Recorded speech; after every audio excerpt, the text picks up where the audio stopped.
इस बच्चे को एडवर्ड सिंड्रोम है। एडवर्ड सिंड्रोम में 18th क्रोमोसोम की एक एक्स्ट्रा कॉपी होती है, मतलब एक एक्स्ट्रा 18th क्रोमोसोम होता है। इस कारण इसे ट्राइसोमी 18 भी कहते हैं। जैसे जैसे मदर की प्रेगनेंसी की एज बढ़ती जाती है, एडवर्ड सिंड्रोम होने के चांसेस भी बढ़ते जाते हैं। लेकिन अगर किसी का पहले बच्चे को एडवर्ड सिंड्रोम है तो नेक्स्ट बच्चे को एडवर्ड सिंड्रोम होने के चांसेस लेस देन 1% होते हैं।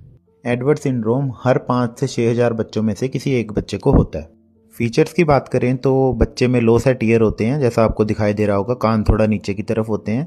माइक्रोसेफेली होती है यानी सिर छोटा होता है। माइक्रोग्नेथिया होता है यानी मैंडिबल बोन छोटी होती है। शॉर्ट स्टर्नम होती है।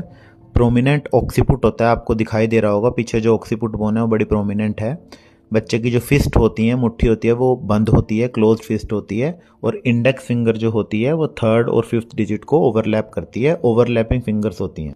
बच्चे का जो हिप होता है वो नैरो होता है विद लिमिटेड एबडक्शन, और साथ में रोकर बॉटम फीट देखने को मिलता है। आपको वीडियो में दिखाई दे रहा होगा बच्चे का जो फीट है वो रोकर बॉटम फीट है। ये कैरेक्टरिस्टिक फीचर होता है एडवर्ड सिंड्रोम का। इसके अलावा बच्चे में हर्निया देखने को मिलता है, स्कोलियोसिस होता है, हार्ट एंड किडनी के एनोमलीज होती हैं, और साथ में रेस्पिरेटरी फेलियर देखने को मिलता है। आपको दिखाई दे रहा होगा कि बच्चे को सांस लेने में प्रॉब्लम हो रही है, रेस्पिरेटरी डिस्ट्रेस हो रहा है।